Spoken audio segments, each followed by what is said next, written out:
L'Américaine Nicole Vinson dépense 300 $ à l'épicerie par mois pour nourrir une famille de 4. I only spend $300 a month on groceries to feed a family of 4, and I only go grocery shopping once a month. Ça fâche beaucoup les Canadiens qui commentent souvent en dessous de ces vidéos qu'ici, ça coûterait vraiment plus cher pour les mêmes aliments. Mais en regardant les prix à l'épicerie, est-ce que ça serait possible d'arriver à une facture aussi basse ici? C'est pas impossible, mais c'est beaucoup de travail. Le gros problème, c'est que on a, à mon avis, un problème structurant au Canada. Le taux d'inflation alimentaire en épicerie aux États-Unis est de 1,9 %, tandis que nous, c'est à 4,7 %. Et quand on regarde les données depuis 2008, là, donc ça fait quand même 18 ans, là, on voit qu'il y a un découplement entre l'inflation alimentaire et l'inflation générale. Tandis qu'aux États-Unis, les deux ont suivi pas mal la même courbe. Mais pas au Canada. Ariane Pilon, qui est mère de 2 enfants, a décidé de suivre les traces de Nicole Vinson puis de documenter son expérience sur TikTok.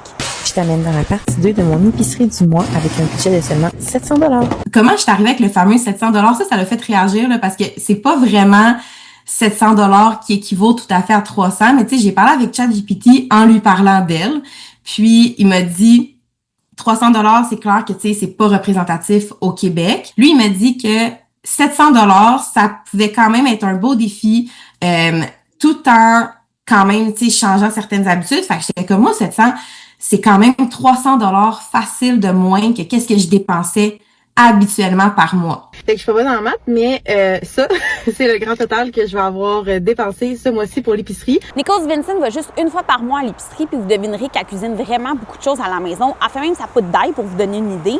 Elle suit pas vraiment de plan de repas. Elle utilise ce qu'elle a déjà chez elle. Si jamais il manque un ingrédient, elle va le remplacer par autre chose. Puis évidemment, il faut aimer les légumineuses parce qu'il y en a beaucoup dans sa cuisine. Ça reste que je suis partie avec vraiment tout ce que j'avais de base à la maison. Je le sais que si j'avais pas fait ce défi-là, c'est sûr que ce mois-ci, j'aurais racheté du poulet, j'aurais racheté du bœuf, car dans le fond, là, mon congèle, il est plein à craquer. C'est juste par réflexe de les habitudes de qu'est-ce qu'on achète à chaque semaine. J'ai acheté aucune viande ce mois-ci. J'ai quand même acheté 2 blocs de tofu juste pour varier un petit peu au niveau de l'alimentation, puis des légumineuses pour venir couper un peu la viande dans certaines recettes pour faire des plus grosses portions. Just make your own convenience.